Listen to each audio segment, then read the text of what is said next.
campaign child free itu keluar gara-gara mereka ya udah pengen berdua-duaan gitu sampai meninggal. Kan nggak lucu gitu kalau semua orang kayak gitu mah selesai, bumi habis.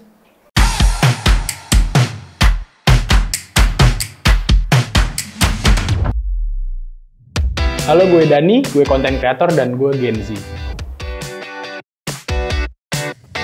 Hai, saya Tika, ibu rumah tangga, dan saya Gen X.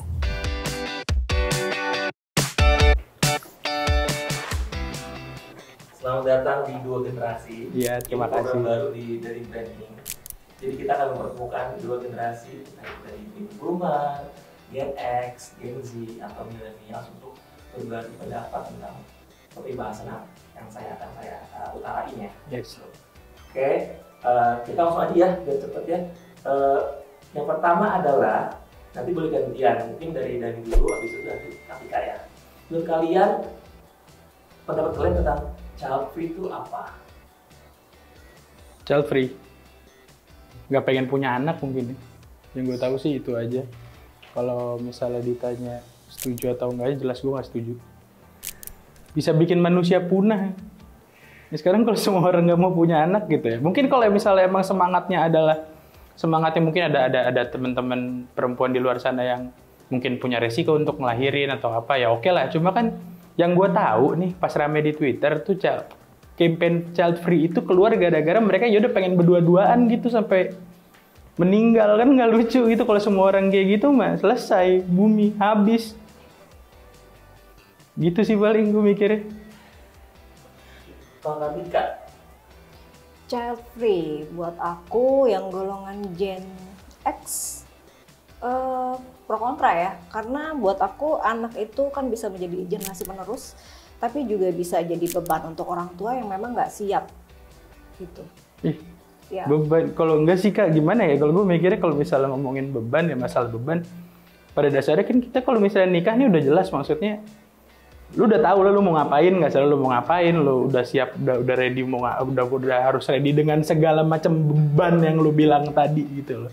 Oke, kalau buat aku child free itu memang faktor pendidikan juga, faktor sosial juga. Kalau mungkin untuk anak-anak yang memang secara pendidikan dia bagus, ekonomi dia bagus, pergaulan dia bagus, pasti akan sangat siap untuk bisa punya anak gitu. Tapi ada juga orang tua yang nggak sengaja aja gitu punya anak gitu. Memang tiba-tiba nikah terus tanpa persiapan apa-apa, dan itu bisa jadi beban juga gitu.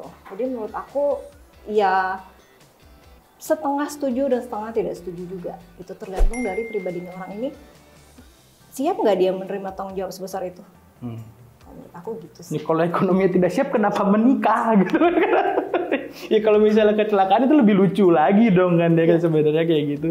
Nggak bisa dibilang child free juga kalau mereka yang akhirnya biasanya kan ada yang kejadian dan akhirnya menggugurkan juga, itu berarti kan nggak child free juga sebenarnya. Cuma yang gue tahu sebagai, ya gue baca-baca aja iseng-iseng ya, gue lihat child free ya mereka bener-bener mereka kepikiran untuk menikah tapi tidak ingin punya anak. Kalau yang gue tahu kan gitu soalnya.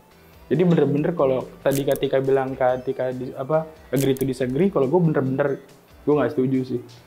Karena ya gimana juga, walaupun emang orang bilang bumi itu udah kebanyakan isinya, cuma kalau dihabisin juga ya hancur semua juga kan sebenarnya. Iya. Kalau kesepian juga gitu. Iya, makanya balik lagi ke pro dan kontra. Oke, mungkin pendapat orang-orang yang modern sekarang, aduh kayaknya terlalu responsibel banget ya. Ini risiko yang besar sekali untuk bisa punya anak gitu. Tapi kalau misalnya kita pikir lagi secara balik lagi kayak Masnya bilang, tujuan nikah tuh apa? Kan kita punya keturunan segala macam.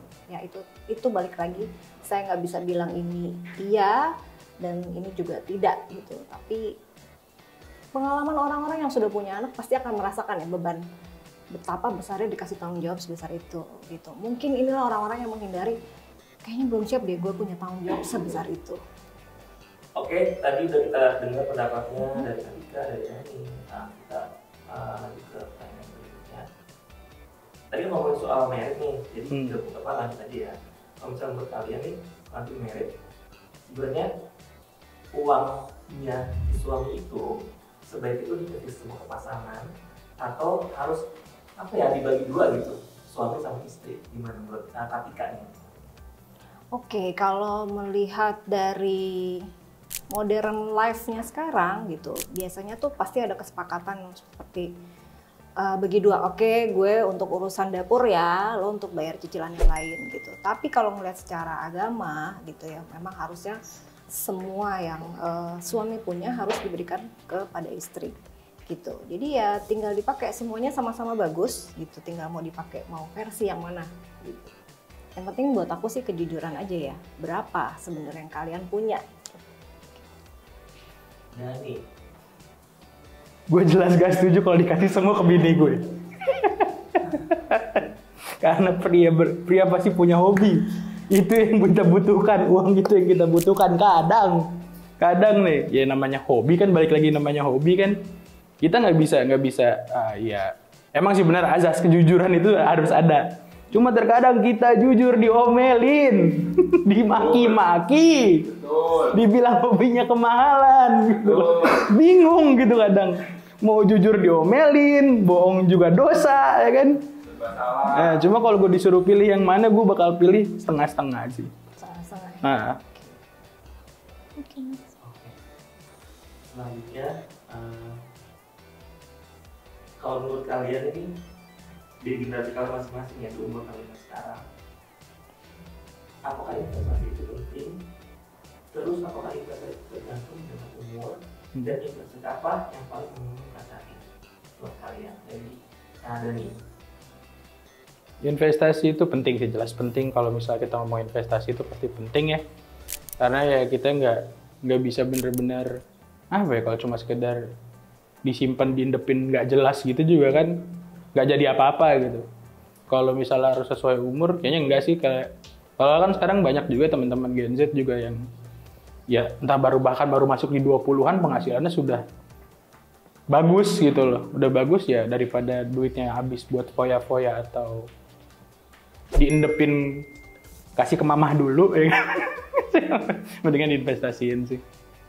Untuk investasinya kalau gue pribadi, gue masih suka properti sih. Konvensional. Ya, konvensional. Tapi Kak, Aku lebih suka investasi di bentuk jalan-jalan, di paspor misalnya gitu. Kita hidup cuma satu kali, kenapa enggak dihabiskan untuk bersenang-senang gitu kan. Investasi kan bentuknya macam-macam ya, nggak melulu harus soal kripto dan segala macam. Buat aku investasi ya jalan-jalan. Oke. buat menyenangkan diri ya. Menyenangkan diri, nggak selalu judulnya harus healing ya. Tapi ya balik lagi ke passionnya orang ya. Investasi buat aku ya jalan-jalan. Oke. Terakhir ya, apa pendapat kalian tentang generasi sandwich yang harus jadi tulang punggung keluarga dan juga adik-adiknya? Maksudnya apakah itu relevan nggak sekarang? Apakah itu yang udah lalu, apa sekarang juga tetap harus dijalani? Kalau menurut aku udah nggak relevan ya. Gitu. Karena kemajuan zaman tuh udah sangat pesat. Bidang-bidang pekerjaan juga sudah lebih variatif dibandingkan dulu ya. Jadi udah nggak ada lagi, menurut aku udah last year banget ya untuk generasi sandwich. Ini seharusnya gimana? Satu orang itu apakah dia harus membiayai diri sendiri aja? Kalau menurut aku setelah usia dewasa semuanya harus bertanggung jawab untuk dirinya sendiri ya. Itu peluang kerja banyak. Tinggal kita bagaimana memanfaatkan sosmed itu untuk bisa menjadi satu tujuan hidup ya. Nah ini apa? Kalau gue pribadi itu bukan kategori generasi, ya lebih ke nasib sebenarnya. Nasib lu untuk di situ. Dan kita kalau bicara relevan atau nggak relevan, balik lagi kalau kita ngomongin nasib orang beda-beda. Cuma satu hal yang pengen gue sampaikan buat kalian generasi sandwich, you guys kuat sih, semangat. Udah itu aja sih paling. Kalau lu bersedia nggak? Kalau emang itu dibutuhkan, kenapa tidak? Gitu loh. Sedih asli kalau dibahas lebih jauh mah. Oke, udah, thank you so much udah datang ke Sama-sama. Sama-sama. Sama-sama. Mungkin apa sih? Ada nggak pesan untuk generasi kalian masing-masing? Atau dari kalian ke generasi dari generasi X ke generasi Z itu ada pesan nggak atau sebaliknya ya? Dari Katika dulu, silakan. Gimana Kak? Semangat ya. Makasih Kak. Siap. Apa yang harus diperbaiki Kak gitu maksudnya? Ya, pendapat kamu tentang generasi Z apa, terus apa yang harus diperbaiki gitu? Kalau Katika. Apa ya? Aku sih ngelihat karena perbedaan zaman udah sangat jumping sekali gitu. Aku berharap sih dari sosmed ini mereka bisa belajar lebih banyak lagi, tidak gampang ya. Terus termakan hoax-hoax yang atau tren-tren yang menurutnya malah lebih merugikan gitu kalau menurut aku ya. Emang terdengar kayaknya boring banget sih gitu ya, standar deh kayak orang tua ngomongnya. Diplomatis ya, iya, diplomatis jawabannya. orang tua banget gitu. Tapi ya itu dia, pintar memilih apa yang harus dijalanin, apa yang harus diturutin, apa yang dilihat. Terus kalau Katika sendiri untuk menghadapi si generasi yang sekarang itu maksudnya beradaptasi dengan cara apa Kak? Dengan cara istighfar sih sebenarnya. Benar banget. Itu juga mau gue sampaikan sebenarnya Kak, buat kakak-kakak, mbak-mbak, mas-mas, semuanya om-om, tante-tante di generasi di atas milenial dan Gen Z, pesan gue cuma satu, sabar ya. Emang generasi bawah batu-batu, cuma kita batu gara-gara kita lagi belajar kok gitu loh. Kalau misalnya kita dikasih tahu dengan cara yang bener lah, insya Allah juga tetap batu. Itu aja sih gue dari. Thank you so much udah datang. Iya, sama-sama. Ketemu lagi di mana? Di mana? Branding TV. Jadi branding di TV. Thank you ya.